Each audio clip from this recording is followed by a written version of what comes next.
Hello and welcome to Politics War Room with James Carville, and I'm Al Hunt.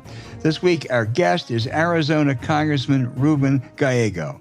Remember, we love taking your questions, so write to politicswarroom@gmail.com or send a tweet to @Politicon for next week's show. We'll get to as many as we can, but don't forget to tell us where you're from. And please check out the links to our recent sponsors in our past show notes. We thank you for supporting these sponsors. It helps make this podcast happen. Please tell your friends about us. Remind them to subscribe on Apple Podcasts, Spotify, Stitcher, or wherever you get your podcast. James, I'll make one confident prediction, and that is the Republicans ain't going to get rid of Donald Trump anytime soon. Watch the contortions as they push to react to the former president dining with a white nationalist and a neo-Nazi. It was first silence, then kind of, oh, well, boys will be boys. Then the three stages of grief. After the silence, maybe he didn't know, and well, I wouldn't have done it. I don't get the surprise, James. Hell, we've known he's a racist ever since he burst onto the scene. What do they think birthers was all about? Kevin McCarthy, as he works to give away whatever slice of soul he has left, he tried to evade Duck Bob and then, finally said, well, I wouldn't have done it. And Liz Cheney said, I know you want to be Speaker, Kevin, but are you willing to be completely amoral? That's not one of Liz's best questions. The answer is, of course he is. Well, Kevin McCarthy is going to be an adjective, and he is going to stick around a long time. He might replace Quisling, the compliant Norwegian Nazi-style puppet, for just being spineless and gutless and everything else you can think of. So yeah, but he's going to be an example. People will say, well, he's McCarthy-esque, and you'll know exactly what he's talking about. He's going to be an adjective. He's going to replace Quisling. Yeah. I just to remind people ought to know who this fellow was that Trump had dinner with him at Mar-a-Lago, and I'm borrowing from Peter Baker's excellent analysis. He charges that whites in America are threatened by genocide. He's a Holocaust doubter. He embraces violence against women. He celebrates Vladimir Putin. He wants to have an historic commemoration to the mob that assaulted the Capitol. He's a white nationalist. He's an anti-Semite. And, the Republican response should be not just, boy, I wouldn't have done that. I wish he wouldn't have done that. I don't know if he knew, but it should be that anyone who has traffics with people like that is unfit for office, and we won't vote for Trump. We won't support him. He has no right being a candidate for the Republican Party. As you know, I thought they made a big mistake in February of 2021 when, after impeachment, they could have gotten rid of him. They didn't, and they're going to keep paying this price.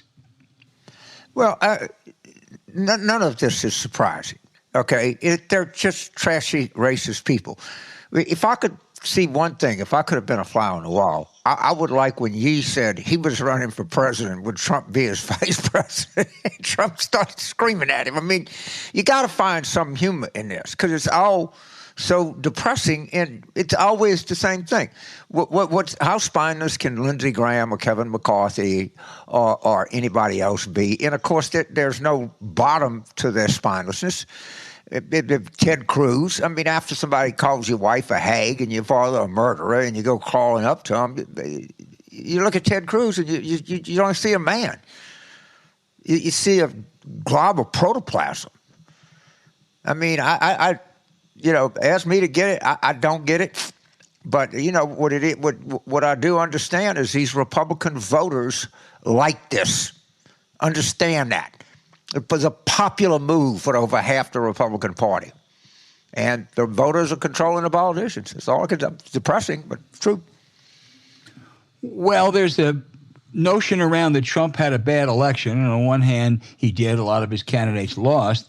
But a lot of those candidates were on the ballot in the first place because of Trump.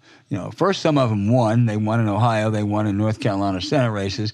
But nominees in Arizona, New Hampshire, Pennsylvania, Michigan, Maryland, Herschel Walker in Georgia, they're only there because they were backed by Trump. And these other Republicans, these scared Republicans, no, man, I don't want him to come after me. Yeah, I know he's bad. I know he's evil. I know we'd love to get rid of him. But they're living petrified. It's just a terrible state to be in. Well, and as all this DeSantisism and DeSantis worship, I urge people to read our friend, two of our show guests have excellent pieces on Ron DeSantis. One is the great Tim Miller, who's been on our podcast, a great book out at the Bulwark, and the other one is Mark Leibovich, who's at the Atlantic magazine, who just posted a piece on Ron DeSantis. It's they're both very informative and insightful, and I recommend them to our listeners. Yeah. What else you want to talk about, James? Well, I mean, we could talk about the Georgia runoff. I mean, that's Tuesday, so on our next show we'll know the winner of that.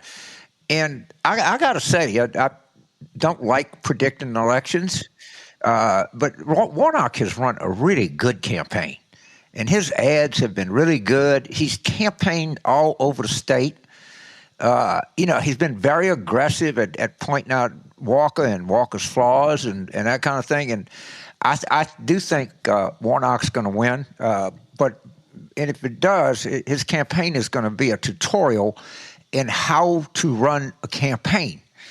And I want to talk about Reverend Bouvier from North Carolina was on with Ali Velshi, and said Democrats should forget about the suburban voters and concentrate on poor voters. Well, that's idiotic advice, to say the least. And Warnock is doing just the opposite. He's concentrating on people of color and poor people in Atlanta Metro, and also there's a lot in South Georgia also. But he's also campaigning vigorously across the state, and he's campaigning vigorously in places like North Fulton, where you have a lot of upscale people. So I think if he wins, it's a real-time tutorial on how to run a campaign. Yeah, it is. Yeah. The latest Herschel Walker thing, first of all, he's claiming a tax exemption in Texas, even though he's running as a Senate candidate in Georgia. And the other day he said, talking about December 6th, he said, this erection is about, heaven help us. Poor yeah. Herschel. I mean, I'm hardly a neurologist, but he played football for a long time, and boy, I suspect that he wouldn't do well in a CAT scan. That's what I think. Yeah. No, I totally agree. All right. Well, I guess next week we will know, James, because it's December the 6th. So next week we'll be here and we'll give you a full analysis of what happened in Georgia and what it means, what it means beyond 2022 and 23.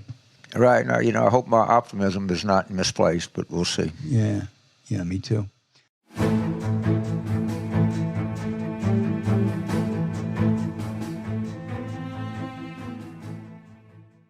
Our guest, James, is a rising star in the Democratic Party, Arizona Congressman Ruben Gallego, just elected to his 5th term, first-generation American, decorated Marine combat veteran, and a graduate of Harvard University, which we won't hold against him. Congressman, thanks for being with us. I've long considered, let me just start with your state. I've long considered Arizona a purple state that leans red.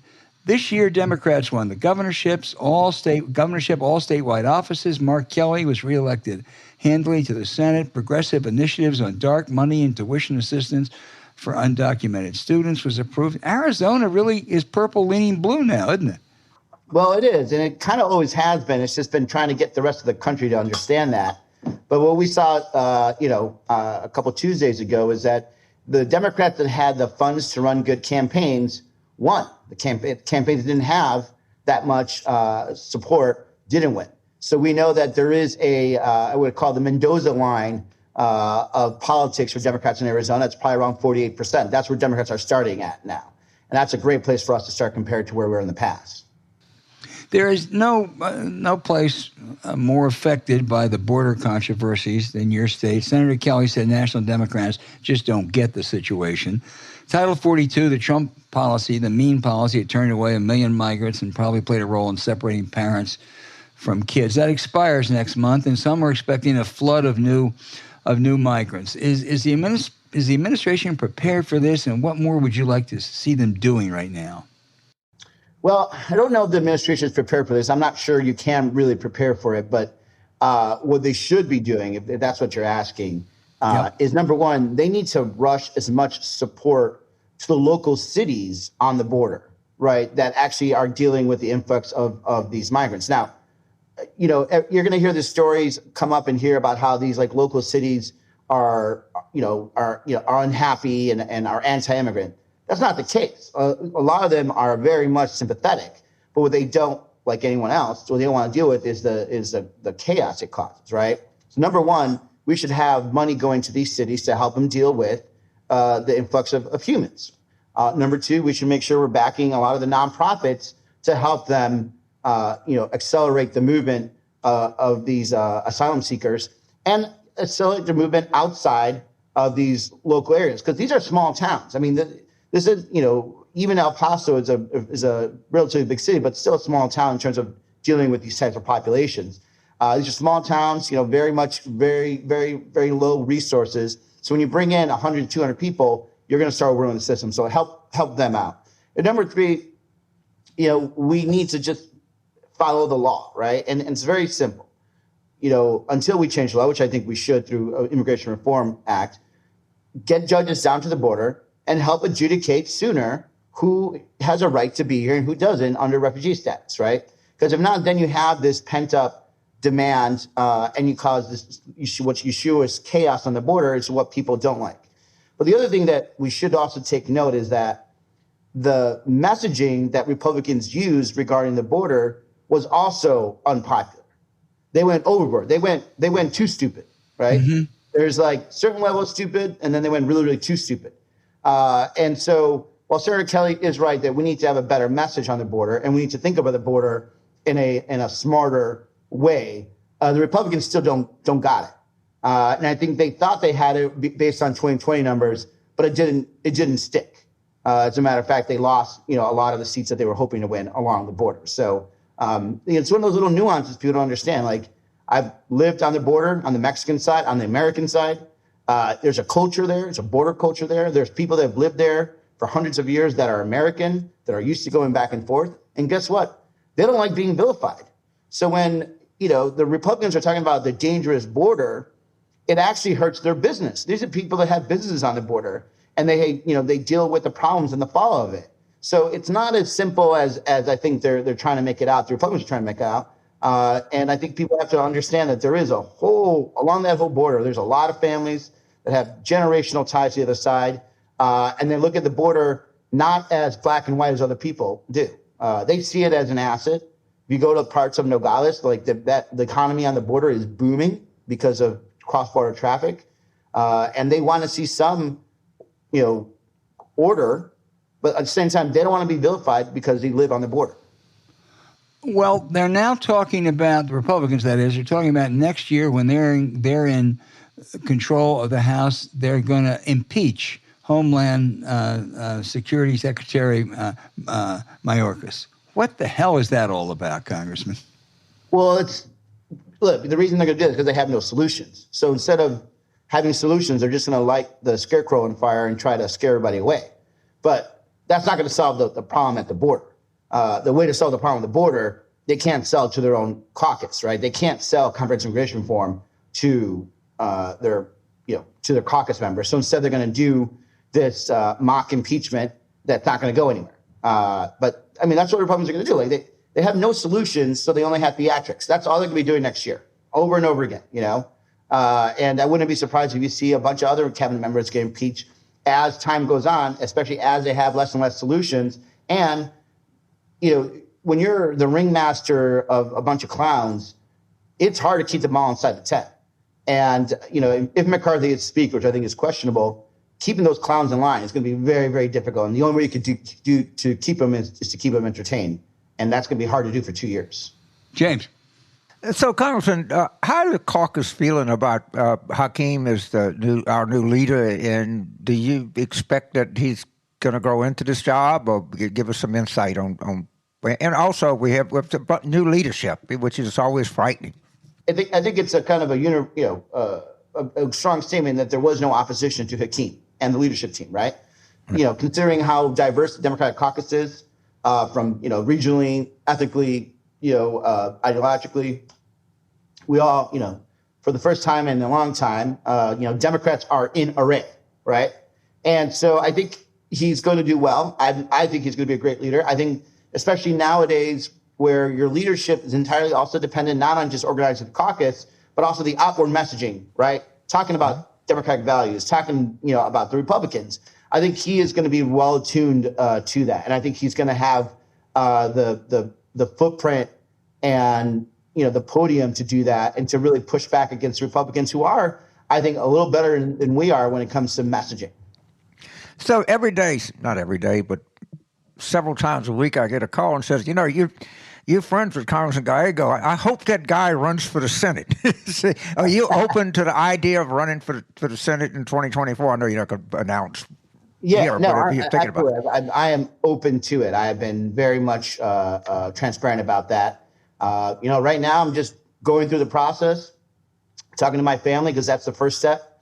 And then we're doing our research, and then we'll make that decision in 2023. But, if you look at what happened in Arizona in 2022, it tells you that Arizona is a state that is trending blue, and I think that wants to have a real Democratic senator. So we'll see what 2023 brings. Great. So before I turn it over to Al, I'm going to just go back a little bit.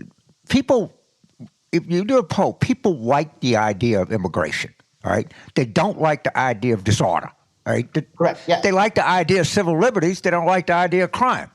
Correct. I mean, it's not. But in Arizona, apparently, some young people, as an organic thing, put a proposition that passed that said that people were here. And I don't know the correct word, but not dreamers, not citizens, right? Or can go to Arizona universities and pay in-state tuition. Yeah. That gives you an idea of how popular this is. That's always the boogeyman. Yeah, it gives you an idea of how Arizona, understands immigration more than Nebraska, right? Mm-hmm. We're on the border. So when you try to scare us about the border, it doesn't work as well because we cross the border all the time. Right. I go to Mexico, the nearest beach, by the way, for Arizonans is in Mexico. It's not California. Huh. Hundreds of thousands of Arizonans go to Mexico and back, cross that border every day, right? Our largest if you go, for example, to, down to the Yuma area and you sit there at 7 a.m., you'll see thousands of Mexicans crossing legally every day to go and work. And then you'll also see a couple hundred children crossing the border to go to school. Those are U.S. children that live in Mexico, then cross over to go to school. So we have a different view of the border. Right? We have a totally different view of the border. Thousands of Americans cross the border every day to get low-cost dental done in Mexico. I'm sure the American Dental Association is going to be pissed at me about this, but that's what they do, right?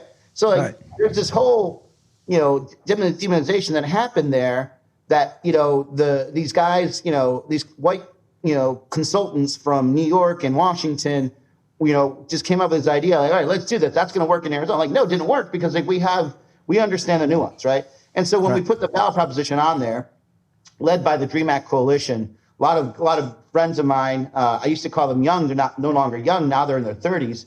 A lot of people said it was not going to happen. It was not going to pass. But again, immigration is not that big of a boogeyman in Arizona because we understand the nuance of it, right? We understand we have to have more border security, right? We also understand we need to have in order to have commerce immigration reform, right?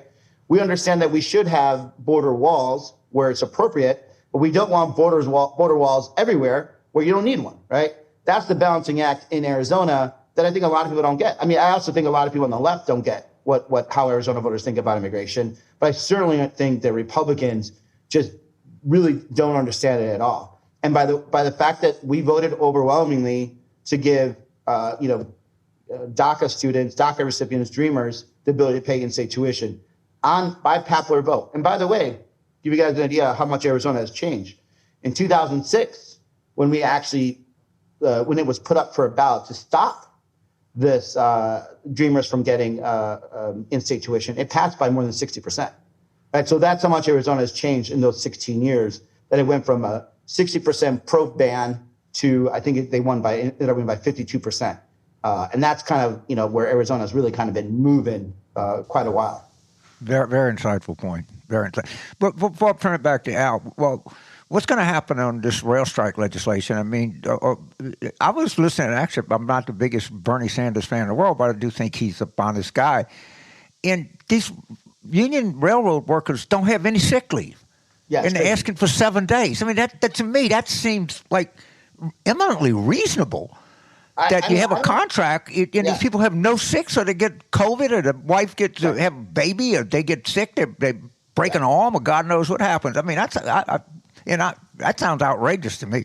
Well, it also sounds like it's a national security issue to me. Like, do you really, I mean, these men and women move some very important stuff across the country, some dangerous stuff. Do we want them being sick? I don't know how we got into this situation. I think this is why, it's a very good time to talk about how to reform the filibuster, because if you reform the filibuster, then we have the votes to actually pass, worker safety legislation. So we passed it out of the House with an amendment to give them sick leave. Now we got to go to the Senate, and the Senate should take this up and give them sick leave. It is ridiculous that what they're asking for is a basic human right. And I can't believe we have to actually be fighting over this, because it's not like they're asking for 2 weeks. They're not even asking for vacation time. They're asking for sick leave, right? So I'm hoping that there'll be enough votes from the Republican side to come over. But again, if you don't have enough votes, like, why are you using the filibuster to stop something like this, which is very important to the economy, mind you? Right. It just seems to anybody, I mean, it's just ultimate fairness. I mean, come on, man, these guys do dangerous work. It's critical. It's almost like national security work, if you will. And they don't have any sick leave? Yeah. And these companies are making billions. Senator Sanders said $22 billion. I forgot the exact, but I don't think that Senator Sanders, I don't agree with him on some things, but I think he's an honest, truthful man who really believes what he does. And I don't think he was swinging those statistics around erroneously, but they were just jaw-dropping. Albert? I mean, look, again, I think unfortunately when you have, you can't be pro-worker and then stop bills like this using, the filibuster. Like, that's not gonna fly. But well, Congressman, that brings me to what you said earlier about your consideration for 2024. What is the bill of particulars against Senator Sinema? She supports the filibuster. She was against some of the Biden domestic initiatives. She was the great champion. I mean, I don't think it's an issue of support the filibuster. I think it's the absolute great, red line that she won't even allow reforms to it, because there have been reforms in the past. Right. And even then, it's not that. It's like how it affects people's lives, right? For example, we had a very good Inflation Reduction Act that had a lot of good promises when it comes to pharmaceuticals and being able to bring costs down in pharmaceuticals. The fact is, because of the filibuster, she watered that down, right? There could have been a lot more people that have benefited from that. We saw a lot of efforts in terms of, trying to bring more tax equity in terms of taxing the rich. She went and fought for hedge funds. Private equity. She was the great defender of the special loophole that only goes to rich private equity executives. And that's not going to fly in Arizona, because guess what? Wall Street's not that popular, right? You have other instances where instead of being constructive, she's been obstructive. And it's not the president's agenda that matters. It's what matters to Arizonans. Like, what do they benefit from that, right? And so who is she compromising for? You're not compromising for Arizonans. You're compromising for Wall Street, for hedge fund managers, sometimes it seems like for Republicans. So that's the argument that's going to be made out there. And then look, you still have some very serious questions. Why don't we pass the John Lewis Voting Rights Act, right? And is it justified that you use a relic of the Jim Crow laws in terms of the filibuster to stop same legislation that is needed, especially in these times, right? That someone has to answer. She has to answer that. And again, she doesn't have to answer to Democrats. She doesn't have to answer to me. She has to answer to Arizonans. The fact is, she doesn't answer Arizona. She doesn't go to town halls. She doesn't open herself up to unscripted conversations. And, at the base, we are elected officials. Our job is to be out there and be available. And, at the end of the day, whether she's either going to have to answer it at the town hall or she's going to have to answer it at the ballot box. I prefer answering these kind of questions at the town hall, just my opinion. We look forward to that conversation in 2023 and 2024. Just a couple other congressmen. A lot of speculation that Republicans were going to cut heavily into the Hispanic vote in this election. You certainly did, I think, as well as you could do, as you've ever done, rather. Yeah. Mark Kelly seems to have done well. But at least according to the exit polls, Carrie Lake, a right-wing Republican, got 47%. No, she did it. She did. It's not mathematically possible for her to get 46, 47% for us to win the election. Right. It's not never trust exit polls when it comes to Latinos. Right? That's a good point, but she probably did better than you would think someone like that would do.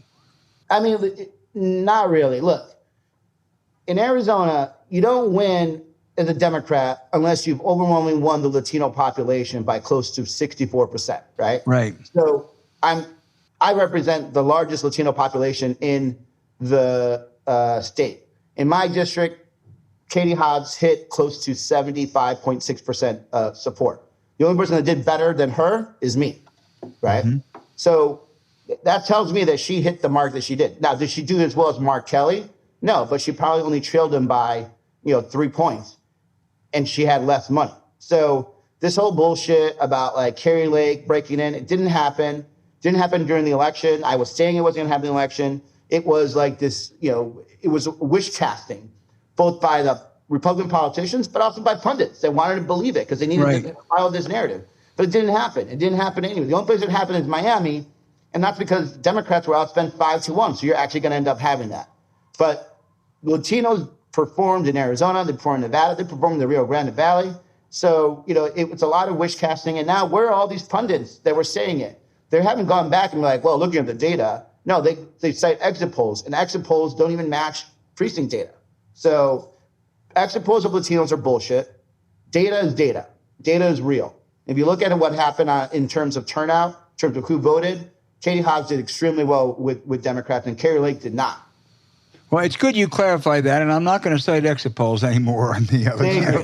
I promise you. I mean, this is a real. Latinos. I'm serious. If you want to hear my screed on why you can't trust exit poll Latinos, I'll give that to you, but I'll take you 10 minutes. Let me ask you one more. I covered politics for a long time. The Arizona Republican Party used to be conservative, but sane. Barry Goldwater, John McCain was always one of my favorites. Jeff Flake. But now you're surrounded by a bunch of nutbags. Paul Gosar, Andy Biggs, Carrie Lake. What happened? The Cookie Caucus? What happened? I mean, I think the strain in Arizona always existed. It was even prior to Trump. I mean, we've been dealing with Trump-like people forever. Look, they lost their minds, and instead of trying to, let me back up. What happened essentially is that the Republican Party in Arizona, in general, eventually did a devil's deal where in order for them to bring in the voters they needed to basically throw out some other voters. So they needed to not just be a little xenophobic, they had to go whole hog xenophobic, right? Right. And so they started bringing in those characters into the Republican Party, thinking that they could eventually control them. Well, eventually, the clowns got a hold of the, control of the tent, and they started electing themselves. And they took power in the state legislature, the state house, and then took power in the whole state party, and they started being able to win primaries. All of that was kind of muted. You guys didn't see any of that because it was only state house stuff, right? What did put it over the top is when Trump wins, Trump doesn't just want to speak, hard on immigration and scare people about gays. Like, he actually believes all that, and he follows it up with money. And so now the kooks are able to run for statewide offices because now they could tap all the Trump money, and they're drowning out the moderates, because at the end of the day, the primary comes and the Republican primary voter is a lot more right-wing than your average voter. And that's basically what happened. And that's how you see Blake Masters, trust. I don't even know where he came from. Nobody knows where the hell he came from. All we know is he's good at sucking up to Peter Thiel, shows up and gets an endorsement from Trump, and he beats the sitting attorney general who's won twice, right? Yeah. That tells you what happens right there. That's a perfect example. So the reason it works in Arizona is because it's been profitable to them in terms of primary. Until they start losing elections, lots of elections, and they can't fundraise anymore, then they're going to keep going doing the same thing. Well, they certainly lost their share of elections this year. James Carville. So Ruben, as you discuss your family and you go through the things, whether you're deciding, I'm going to tell you one thing to scratch off the list: raising money. Okay. I'm going to be your honorary, unpaid, pay my own expenses finance chair. And to everyone that's listening to this show, in the event that Congressman Gallego announces for the Senate, send him checks. We're going to go to L.A. We're going to go around the country. We're going to take this show. I got a lot of friends in Arizona too. We're gonna raise the money, dude. I promise. If you decide to do this, don't back off because of that. Because believe you me, people call me every day. I said, well, keep your powder dry. Appreciate that. I appreciate that, James. Yeah. Well, you know what? You were as good a guest as I knew you would be. It was more fun. I'm so glad that we got to go into a lot of different topics that are very contemporary and very part of the landscape. I just always, when I hear people talk bad about immigration, I hear this sometimes, rural Virginia, Western. I said, let me tell you something. They're not coming here. They're going to Houston. They're going to Phoenix. They're going to Los Angeles. They're going to Miami. Don't worry about it. But also, we at the same time we need to figure out how our economy functions without them, right? We have this I think the country has this bifurcated and just view. It's well, we don't want immigration, but we also need them. We can't feed ourselves without our immigrants. We can't. The economy would stop, right? So the thing I tell people is look, I'm the son of immigrants, and I came here. My family came here. I was lucky to be born here, and all they wanted to do is work. And all we want to do is work. We just want to be part of the American dream. That's it. And I've gotten to live it. And that's what these people want to do. Now, what we should do is make it easier for them to come here legally in an organized manner. And that way we can continue to grow this economy. That way more people can become, part of the American dream and continue to push the American dream. Or we could be Japan or China, by the way, right now. They are going to be going through some really hard times because they can't find, they have an aging population and nobody to work to support them, right? So we have this, we have the best situation in the world. When you're the country that people want to move to, that means you still have a great country.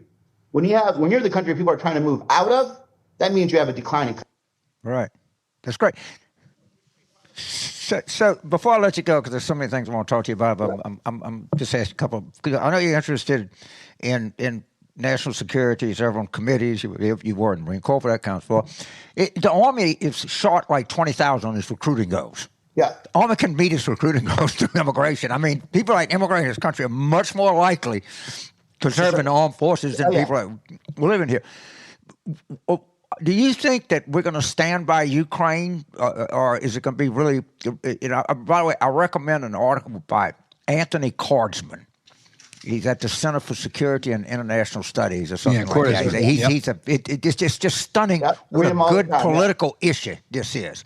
Do you think we're going to be able to maintain our support for the Ukrainians? I think you're going to have a Senate and you're going to have a White House that is going to be supportive. I think you're going to have a tough time on the House side, but I think we're going to be able to figure out a way to support them. But we have to recognize that there is an anti-Ukraine, pro-Russia caucus within the Republican caucus, and they want us to not support them. And it's key to the Russian victory if the United States falls back, because they know then the whole coalition breaks apart. I was in Ukraine in December of last year before the war kicked off, and I could tell there that then, and talking to the Ukrainians, they had a will to fight, down to last man. How can we be a country that talks about freedom and democracy when you have the clearest example of black and white, and we're going to abandon the people that just want to be free, right? It would be such a moral stain on this country if we abandon freedom-loving, fighting people, right? People that are willing to fight if you give them the opportunity. And let me tell you, if we keep this up and we keep our support of of Ukraine going, they will defeat Russia and they will push them out of Ukraine. The question is, in the past, like we used to ask ourselves, like, do we believe in Ukraine? The question is, do we believe in ourselves now? Are we willing to do it? Because we're willing to do it, they will fight and they will win. We just have to be willing to believe it and give them the support that they need. Well, when I come to Arizona, I want to go to a town hall. Something tells me that you're Clinton asking your town hall. Oh, yeah. Town hall expert. Left and right. I don't care. There you go. All right. Semper Fi, man. Congressman, we can't thank you enough, and I promise I'm not going to refer to exit polls anymore. But thanks a lot. You were a fabulous guest. Fabulous. Adios. All right. Thanks, Jeff.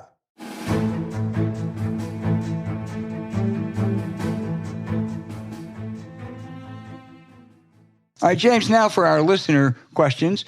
This first one is clearly for you. Isaac in Hampton, Virginia says, now that the midterms are over, how can I continue to help the Democratic Party from now until 2024?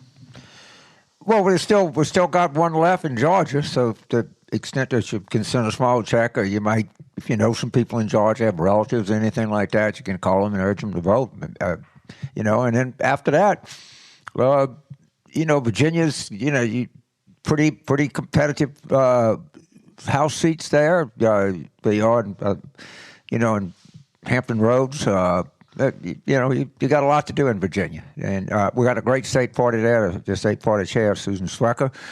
You might talk to your local party hierarchy, but I'm sure they can put you to work to do a lot of different things. And if I'm not wrong, there are some state legislative seats that are up in 2023, and that's really important because Governor Youngkin is not up to much good. Right. So you can get involved with those. Matt in Cincinnati says, with Florida, Ohio, and Iowa off the table for Democrats now, how do they push through on, say, North Carolina? I've heard it's relatively easy to get to 48%, but how do they reach the final 2%?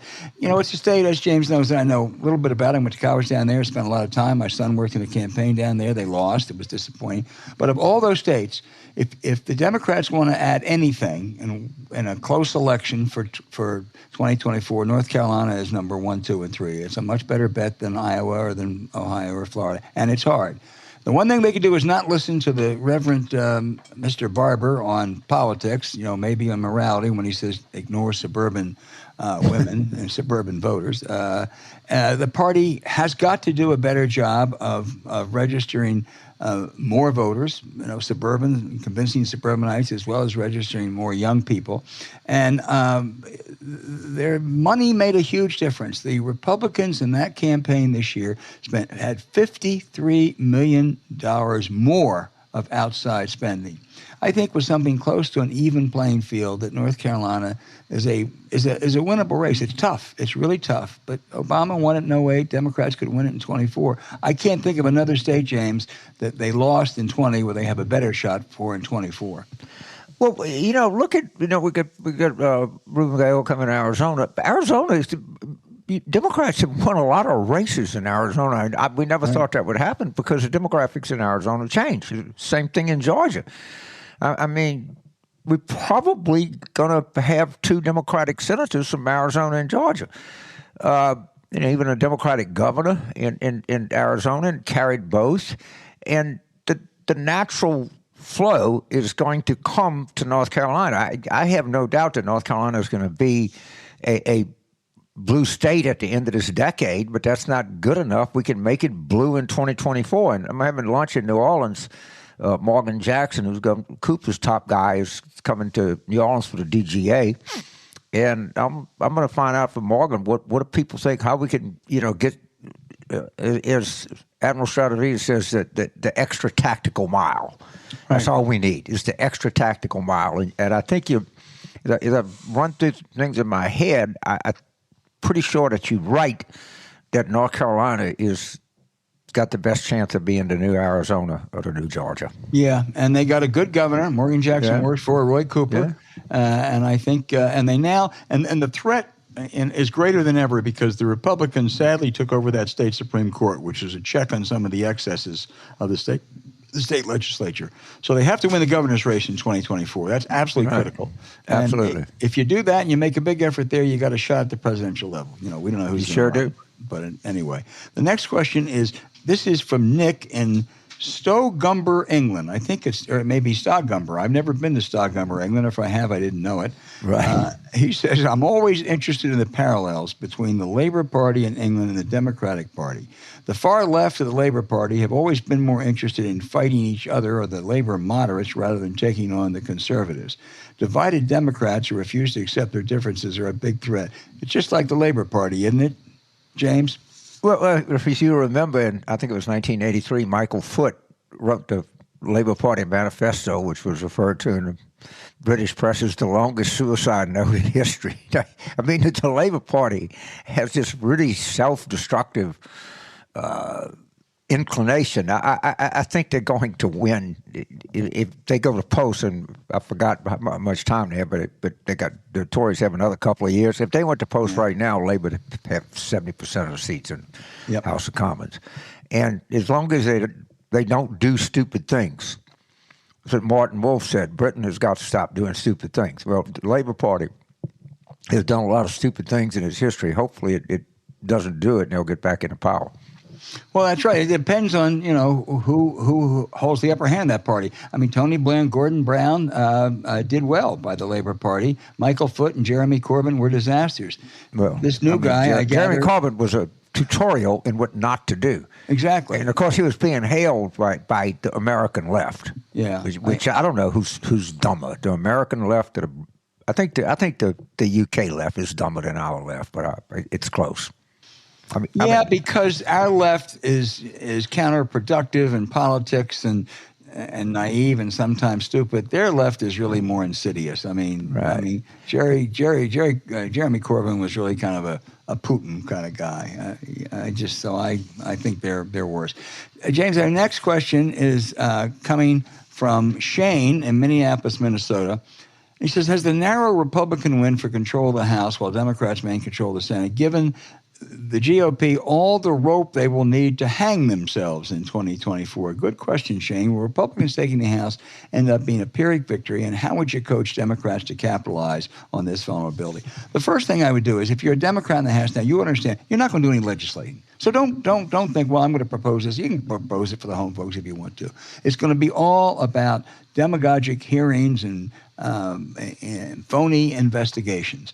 And Hakeem Jeffries, who's the new leader, has to make sure that the ranking Democrat on those committees, the Jim Jordan Judiciary Committee, that Investigations Committee, is someone really smart. That's what Pelosi did. Elijah Cummings turned Trey Gowdy and those Benghazi people inside out. He was so smart. And they can't worry about seniority. They have to go to the smartest person they have to be the senior Democrat, because these hearings are going to be demagogic witch hunts. But if you handle it right, you can take them on. I'm optimistic that the Democrats are going to handle this right. And of course, it's very important that Hakeem produces the best Democratic candidates to sort of rank and member on these committees. But let me tell you, there's a ton of outside money being raised, and there's going to be a ton of people really involved in doing research and hitting back and spending money and all of that stuff. The Republicans kind of went.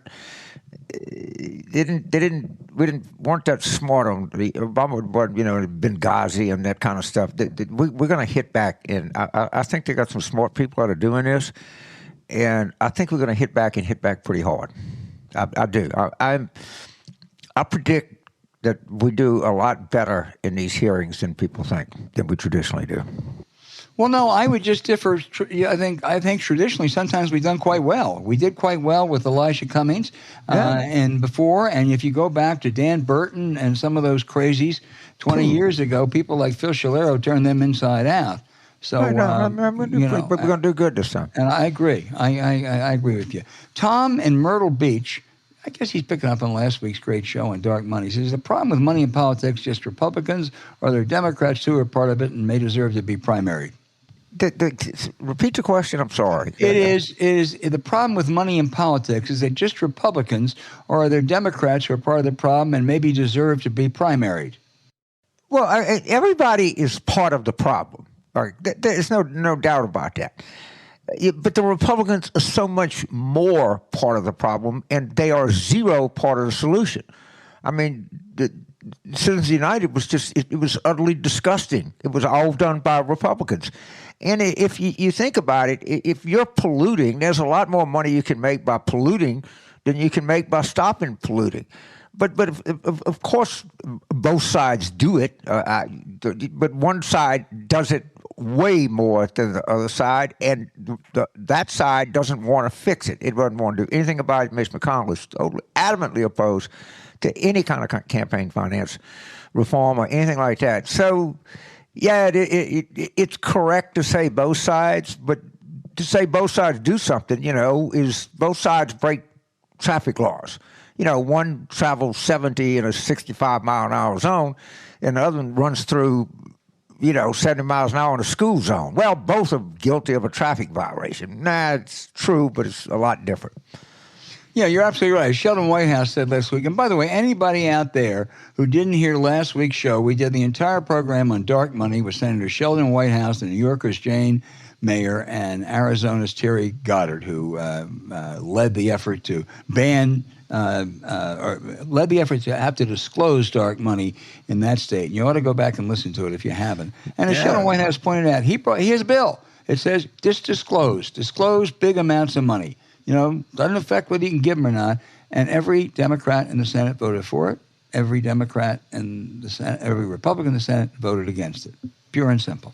Yeah, it's a dangerous both-siderism, because at some level there's some truth to it, but there's a lot more not truth to it. Yeah.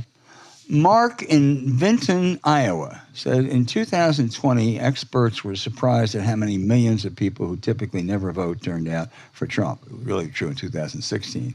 Do we know if those same voters showed up in 2022, or do they stay home because Trump wasn't on the ballot? I don't have a definitive word yet on exactly the composition of turnout. I've seen some conflicting signals. Some say black turnout was really quite down. But next week's show, you got to listen. Michael McDonald from the University of Florida will be on. And James, I don't think there's anybody better in the country at being able to analyze voting, who voted, who didn't vote, and the differences between 2022, 20, and 18, and projections ahead. Well, I think from everything I can discern, I think you're right on black turnout. I think in Georgia, the black turnout was the lowest it's been since 2006. That's something that we need, as a party, we need to look pretty hard at. I think the problem that we're having with black turnout is you got people like Reverend Boria and other people that are telling black people that it doesn't make any difference. They don't do anything for you, which is decidedly not true. But when you hear that kind of claptrap that comes out of some of these leftist corners, people hear it. And the truth of the matter is Biden's approval among blacks should be, it's high, but it's not stratospheric. It should be a lot higher. I think what I'm guessing, and I'm like you, I'm not an expert on this, and we'll talk to Professor McDonald, and we'll talk, when the Catalyst numbers come out and Brownstein and people weigh in on them. I think it was young people that might have saved us. I think they held up a good percentage of the electorate. So it's a point well taken, and we don't have a definitive answer yet. We have suspicions, but we'll get some of our suspicions, either confirmed or debased here a week from today. Yeah, Michael McDonald, he'll be great. Our last question, this is a Wake Forest grad, but I'm going to give it to you, James. It's from Pete in Raleigh. And he said, aren't people underestimating moderates? Couldn't there be a bipartisan moderate coalition in the House that elects a moderate speaker and perhaps even agree to divide the committee chairs between the two parties? Oh, I wish. 5-5. You will talk to Ruben and Elias coming. McCarthy's going to have a hard time putting the votes together. And, my fantasy dream is that 5-6 Republicans go to the Democratic caucus and say, let's put up a moderate Republican for Speaker, and if you support this, we'll make a deal of boom, boom, boom. I don't think that's impossible. I don't think it's very likely. But they think if McCarthy doesn't get the votes, you got to have a Speaker, and the whole House votes on it. So it could be a Mel of a Hess for them. It could be. Really and there are more than a dozen Republicans in the House next session that are in districts that Biden carried. Right. And they are people who have to be worried about Jim Jordan and Marjorie Taylor Greene and Matt Gaetz coming up with this right-wing demagogic stuff all year. And that ain't going to help them. And I agree it's a long shot, but, all you need is a half dozen. Yeah, I mean, that's it. And in the Freedom Caucus they're going to make McCarthy, because you can make McCarthy do anything you want McCarthy to do.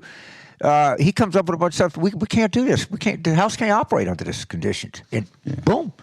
Jump, Kevin. How high? How high? Yeah. But people are going to watch. They're watching it. They're not engaged. When they see how pathetic this guy is, it's going to have some effect on public opinion. And these hearings, I mean, Jim Jordan and company, they're not that smart. All right, that's the thing you got to remember.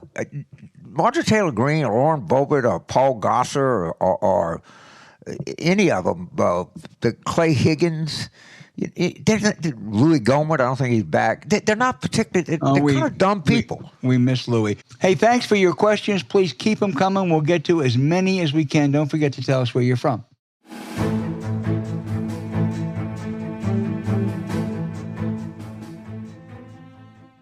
James, I really like Auburn University. It gave my wife an honor at a wonderful New York event several years ago. It's a good school, liberal arts as well as engineering and the sciences. And being in the SEC, they want to have a successful football program. They have a pretty rich history. But the hiring this week of Liberty coach Hugh Freeze dishonors that distinction. This is a man with a sordid background. He was fired from Ole Miss 5 years ago when he was caught cheating. He lied about it. He tried to blame it on his predecessor. That was a lie. He was caught using a university mobile phone to call an escort service. He said that was just a misdial 12 times. Worst of all, he lied to his players about these offenses and what was going to happen, thwarting their opportunities back then to transfer. Hugh Freeze wins football games, but it's at a reputational price. Yeah, I recommend the article. I'll read anybody's a real sports fan. You need to. It's expensive, but it's worth it. Sports Business Journal, and they really went through this whole Hugh Freeze thing. But by the way, they corrected the record on my dear friend Mark Emmert, who was 12 years head of the NCAA. It's a wonderful piece on Mark, and I highly recommend it. But you're right, the Auburn. I mean, the guy can coach. I'll give him that, and we'll see what happens. But I sometimes you dance with the devil; it doesn't end up right. And I think it's an appropriate outrage. My outrage. I'm going to read a paragraph from New York Magazine. I think the reporter's name is Margaret Hartman. I literally spit my coffee up laughing when I read this. In separate press conferences on Tuesday morning, Representative Kevin McCarthy and Ron DeSantis said they were very disturbed that leaders are legitimizing the persecution of marginalized people. No, they're not worked up about Donald Trump dining with white supremacist or anti-Semite Nick Fuentes. They're worried about the Biden administration and Apple potentially taking action against Twitter and its new owner, Elon Musk, the world's richest man. DeSantis says it would be a huge mistake, and McCarthy declared, "I think they should stop picking on Elon Musk." Of all of the people that you're going to stand up for, I wouldn't think Elon Musk would be the first one. I don't know the guy. I think he's probably a genius. He seems awfully weird to me, man. If your daughter brought him home, you go, whoa, I don't know if this is, I don't care how much he's worth. Shit, I don't look like it looks like a weird guy. But that is what the modern Republican Party's become. It's not somebody living in subsidized housing, holding down 3 jobs, trying to raise kids. It's not about a police officer walking a beat or a soldier, anything else. It's about, we got to stop picking on Elon Musk. This is just an outrage, the way that we're doing this. Poor Elon. I get this. It's freaking unbelievable. Yep. Yeah, by the way, before I have a emergency introduction to the Ivy League Sphincter Hall of Fame. I want to break the rules and put a name out there. Okay, all right, go ahead. Stuart Rhodes, graduate of Yale Law School. Mm-hmm. I think he deserves unanimous entry into the Ivy League Sphincter Hall of Fame. That's a unanimous vote, James. Yeah, when you get a sedacious conspiracy conviction, you automatically waved in. That's like hitting 80 home runs in a season. Right. No, he's good. And we probably got a couple other candidates that we've been ignoring for a while, but we'll get back to them. We'll get back to it. This is just an emergency. I'm going outside the rules. We usually confer and give great thought to this, but this is one of these that really didn't require a lot of thought. You're right. This is an easy one. Okay, Stuart, welcome to the Sphincter Ivy League Hall of Fame. Okay.